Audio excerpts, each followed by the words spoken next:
നമ്മളുടെ അടുത്ത് നിന്നേ അച്ചാറുകൾ സെയിൽ പോണത് പോലെ തന്നെ ഏറ്റവും നല്ല രീതിയിൽ പോകുന്ന ഒരു സംഭവം തന്നെയാണ് നമ്മുടെ ഉണ്ണിയപ്പം കേട്ടോ.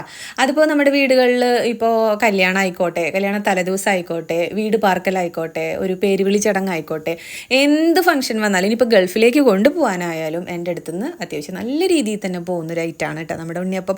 എനിക്ക് ഏറ്റവും ഇഷ്ടപ്പെട്ട ഒരു സംഭവം തന്നെയാണ് ഉണ്ണിയപ്പം ഉണ്ടാക്കുക എന്നുള്ളൊരു പരിപാടി. അപ്പോൾ ഇതിപ്പോൾ നമ്മുടെ വീടിൻ്റെ തൊട്ടടുത്ത ചേച്ചിയുടെ മകളുടെ വീട് താമസമാണ്. അപ്പോൾ അതിന് വേണ്ടിയിട്ട് എൻ്റെ അടുത്തൊരു 150 ഉണ്ണിയപ്പം ചെയ്ത് കൊടുക്കാൻ പറഞ്ഞു. അപ്പം നിങ്ങളുടെ അടുത്തൊന്ന് വർത്താനം പറയാലോ എന്ന് വെച്ചിട്ട് വീഡിയോ എടുത്തു എന്ന് മാത്രം കേട്ടോ. ഇപ്പോൾ ഞാനൊരു 450 എണ്ണം വരെ 450 എണ്ണം വരെ ചെയ്തിട്ടുണ്ട്. എന്നെ സംബന്ധിച്ച് ഏറ്റവും വലിയ അളവാണ് കേട്ടോ അത്. അതുകൊണ്ടാണ് ഞാൻ വലിയ കാര്യമായിട്ട് നിങ്ങളുടെ അടുത്ത് പറയുന്നത്. അതാണ് ഞാൻ ചെയ്തിട്ടുള്ള ഏറ്റവും വലിയ അളവ്. അപ്പോൾ തേങ്ങ അങ്ങനെയൊക്കെ വരുന്ന സമയത്ത് തേങ്ങ ഞാൻ കൊത്തിയൊന്നും ചേർക്കില്ല കേട്ടോ. കുറേ ചേർക്കണ്ടേ, ഒറ്റയാൾ പോരാട്ടാണ് നടത്തിക്കൊണ്ടിരിക്കുന്നത്. അപ്പോൾ ഞാൻ എന്താ ചെയ്യുകയെന്ന് വെച്ചാൽ നല്ല രീതിയിൽ തേങ്ങ നെയ്യിൽ വറുത്തിട്ടാണ് ചേർക്കാറ് കേട്ടോ. ഇനി കസ്റ്റമർ നിർബന്ധം പറയുകയാണെങ്കിൽ ഞാൻ തേങ്ങ കൊത്ത് ചേർത്തിട്ടാണ് ഉണ്ണിയപ്പം ഉണ്ടാക്കാറുള്ളത് കേട്ടോ. പിന്നില്ലേ എൻ്റെ കൈ ഇതേ രീതിയിൽ വൃത്തികേടായിട്ടാണ് ഇരിക്കുന്നത്. ഈ ഉണ്ണിയപ്പം ഉണ്ടാക്കുമ്പോഴാണ് ഏറ്റവും കൂടുതൽ എൻ്റെ കൈ പൊള്ളിയിട്ടുള്ളത് കേട്ടോ.